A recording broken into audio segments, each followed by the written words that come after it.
very much. The next 19. item 19. is the Housing Infrastructure Fund. Sorry, where is it? Page 161. 19. God. Oh, 19, right, yeah, sorry. Just waiting for staff. We're just waiting for staff, but this this hasn't gone through a committee? No. So I've got... No, it hasn't gone through a committee, and Well, if we...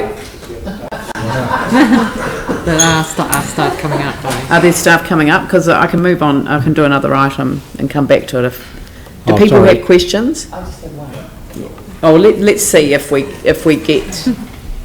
get to a point where questions can't be answered or can be. So Vicky and then Rev. This came up at the Metro Mayor's meeting that you sent me up to. The issue for all the councils was the same one as we had in terms of the debt and where it sits on whose balance sheet. So because that's an issue for every council, I suspect this may be an issue that gets resolved, and the Minister was certainly looking at some means of resolving it. If that wasn't going to be an issue, I'm wondering if we should accept the MB advice that we're unlikely to get it. I mean, there's only a number of cities that can apply for it. If that was not going to be an issue and it was able to be resolved, would you wish to apply for it? we put an initial application through of 61 million. Of that, you have got only 11 of that in the annual plan at this point in time. So there's 50 that is unfunded of infrastructure. The feedback that we've got is that there are so many other projects in the pipeline that give a better return, not in Christchurch obviously, but in other areas, that it's oversubscribed and we would be very, very unlikely to get it. The other issue that we've got, it's the actual... That's from MB staff, isn't it? Correct, that is from MB staff, correct. And there may be some issues about them wanting to spread money around the all the metros. The other issue is... Qualifying metros. Sorry? The qualifying metros, because there's only a few that qualify. Yes, yep. And the other issue is their repayment is a lot shorter period than what we would pay back, and so the initial cost of repaying, while you're not paying any interest, actually will cost us more because we have to pay it back quicker. So we, admittedly, at the end of the day, it costs the community less because you're not paying interest, but in this short 10-year period, because we are normally borrowing, and I'm not sure if I've got any financial accountants here, because we're borrowing over 25 years rather than over 10 years, that makes a difference in the amount that you have to repay, even though we're only paying back principal. You go, Rev. Rev? We haven't got an application in. What we've got is we put in what were the likely projects that met their criteria, and that was went through, I think, in that paper, the 29th of October. November. November. Yep. So 61, yeah. Rev? Yeah, kind of following on from Vicky's question. I mean, I remember when this came out, I said that it wouldn't fly because it was simply just another piece of debt. But I'm interested in item 3.5, where MB makes it clear that the funding would be a subordinate loan to be repaid within 10 years. Now, I remember we had this conversation at the local government meeting last year sometime, and I said to the Minister, you know, there is a way of actually structuring this so that it doesn't sit on council's balance sheets. They never came back to me on that. But I just wonder, has there been any conversations about that you've heard? There have been conversations about that, and the advice, and again, I don't have an accountant here, is there's absolutely no way we can have that as a liability but not have been on our balance sheet. So, yeah. Well, I mean, I know how you can structure it. They are structuring it so it doesn't have to go onto their balance sheet, but they cannot structure it in such a way that it can't come onto our balance sheet, that's my understanding of it. And that's the 10-year cycle. So they are looking at that because they've got the same issue with every council. Yeah. So, for example, Hamilton, who want to apply for a lot, have got, they would love to, but it puts their debt levels way beyond what the local government finance lending organisation will allow them to go to. So this will not be an issue that is just for Christchurch. It will be city, countrywide, with the possible exception of Queenstown. So I'm wondering if we don't perhaps put in an application on our terms, ignoring largely what MB staff are saying, and just say, if we can do it this way, we're happy to. If we can't, and it's got to sit on our debt and we have to pay it in 10 years, go away. Two things, yes, we could do that, and we could say, look, you would need to come up with a mechanism that it doesn't end up on our balance sheet and somehow, and I'm not quite sure, again, not being an accountant, how that would work. Well, Rev could Secondly, write it we for could you. say, sorry? Rev could write it for you. Yeah. Yeah. And secondly, we could say that we were wanting on the terms of the 25. The issue that you've got, 25 years, but the issue that you've got also is that we haven't got the biggest project of those. We haven't got 50 million of that sitting in our annual plan at this point in time, because we've seen it, other capital program has got a higher priority. So we would then have to bring that into our annual plan if they said yes. But if we were bringing it into our annual plan with the same payback period and at a zero interest rate, then there are benefits, aren't there? Yeah. To do that work, it would accelerate that work. You would still have to find 50 million divided by 25, which is 2 million a year, to actually pay that principal back. Debt repayment. Correct. Yeah. Sorry, Yanni. Yeah, I just had a question around 3.4, which we've been told that for the number of new houses was low and the cost of infrastructure was high, and that was another reason that was given. So, I mean, I think it's important to understand the reason we would be going to this fund is to promote the Highfield residential development ahead of infrastructure currently programmed. But what's the need in terms of the city for having that housing development That's a good occur? question, yeah. Like, do we need that housing development now? Is there any assessment around why we would want to bring that forward? Those are the major development areas that we would identify potentially of limited by infrastructure. No, it wouldn't necessarily mean that that area was then developed or anything like that.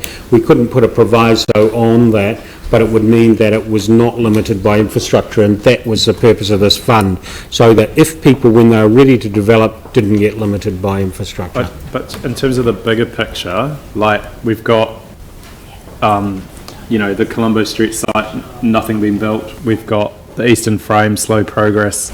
We've got Crampford, which we're going through. What I don't understand is the big picture in terms of why, even as a council, we would want to provide infrastructure ahead of, or be able to bring forward the infrastructure for this area if we've got existing supply and we've possibly got an oversupply. What we looked at when the original application came out, it said what areas were limited by infrastructure. It wasn't actually a strategic, do you actually, if you put the infrastructure in, will housing come? That's totally different. I'm not sure, Helen, whether that's your patch or not your patch, or whether you can identify, from a strategy and planning, if we did develop the infrastructure, would it be the catalyst to do it? I don't have that answer, I'm sorry. But I think Yanni's actually asking another question, which is actually a very sensible question, which is, would we want to encourage the building of residential at the Highfield site ahead of anything else by bringing forward the infrastructure? So it's the other way around that I think his question's directed, and I think it's a very good question. It is. My answer would be no. Yeah, I'm sort of siding Well, I with you guess on then that. If that's the case, then it's really easy. but if that's the case, then the supplementary question I had was there anywhere else? Yeah, well, if we've already got money on budget for infrastructure for some of the growth areas, and I'm thinking of like possibly the southwest, is there any financial benefit, even if we've got the money on budget, by going through the government scheme? And that's, Because, one of the areas, obviously, Riccarton's always been constrained, but we're doing the infrastructure now. But are there other areas that would really open up an area for further development that would fit in with our our sort of hub approach, you know, in terms of linking into We've those been putting key in quite a activity bit of centres. lead infrastructure anyway, and so that's why, particularly around Horswell's been able to develop. You've had, we had the big development plan that went through, and just as well we had it. It was done just before the earthquake, and that's been delivered pretty well in partnership with those developers. Yeah. The only part, sorry, I just so I'm clear. So appreciate that we've currently, I think we've got a 400 million on for growth. All I'm asking is whether the government scheme that's been offered, if we could access any financial benefit from putting what we've currently got funded for growth into that scheme. We could put in an application for the 11 million that's outside the Highfield Park, which is the two projects, I think, around Horner's Drain, and there's water supply and service. So that's two, I think they comprise of two small projects that make up that, one's 6 and one's 5 million. So we could still apply for that. That's in the annual plan. Right. Whether we would get it or not, because they would say it was reasonably, but it would also then mean we'd pay it back over 10 years rather than, but we could put in the proviso, but it would be just, it would still be worthwhile doing for those things. Sorry, final question of clarification. So we can't currently fund, we can't put anything in the proposal that we currently have funded in our long-term plan for growth? Yes, no, we can, and we've got those two projects, but it's got to be growth that limits the development now. I'd have to come back into the, and so the infrastructure people have gone through and found the only projects that could fit on that list made that 61 million, because we have been, like I say, funding lead infrastructure. So there is another 11 above the Highfield that we could apply for. But that's not why Highfield's not being developed. No. No. Dave, Because- is there anything beyond that 11? Well, There are other stuff in the all I annual could say plan. is, the infrastructure engineer who went through that, they did consult right across, and they couldn't identify anything that was limiting, that met the criteria the MBIE put in it on their, in their original draft conditions. My point is, I think they're going to be not sticking to the original draft because of the minister's desire to get this across. My hunch is that, and I didn't realise that you could put in stuff that was already in your annual plan. So is there anything like the whole of, I don't know, additional Longhursts or whatever, that we could put in on top of that 11 million? My understanding is those are the only projects they could find that met the criteria that they asked us for.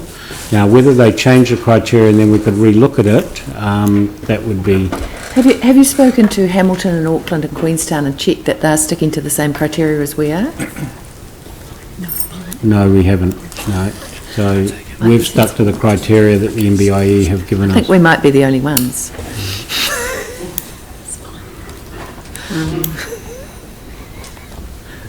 Just, if I'm... Yeah, sticking to the criteria. You Yeah. might rule me out on this, actually. No, yeah. So Anyway. I've got you and then Phil, I Yeah, think. Is okay. that right? Yeah. So this could be a bit slightly off beam, but obviously the inference in all of this, it's about infrastructure provision and local councils. So are you aware of MB and or the Productivity Commission commissioning some work over construction costs in the future, near future? No, I'm not Okay. quite sure what... Thank you for letting me ask. I haven't got it myself, so just pass me by. Phil? This is a question for Dave, but Leanne, perhaps we need to consider as a council too in terms of process from here, because I understand from your report that we have to make the submission by the end of the month, is it the 30th? Or Yeah, 30th that's of the deadline. March. So With an indicative better business case, which might be challenging. So I'm just wondering, is there a way that perhaps the Housing Task Force might fine-tune this before we actually sign it off as a submission?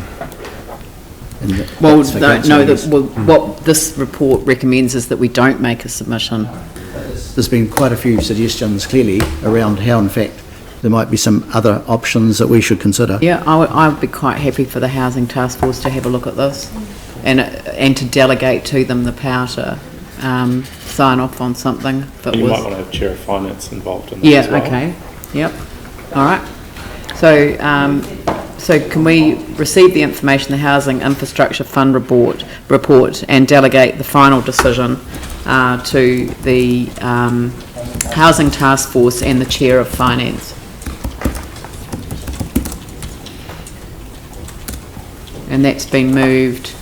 Phil, seconded Pauline. I'll put that motion. All those in favour say aye. Those opposed say no. That's carried. That's good. Thank you.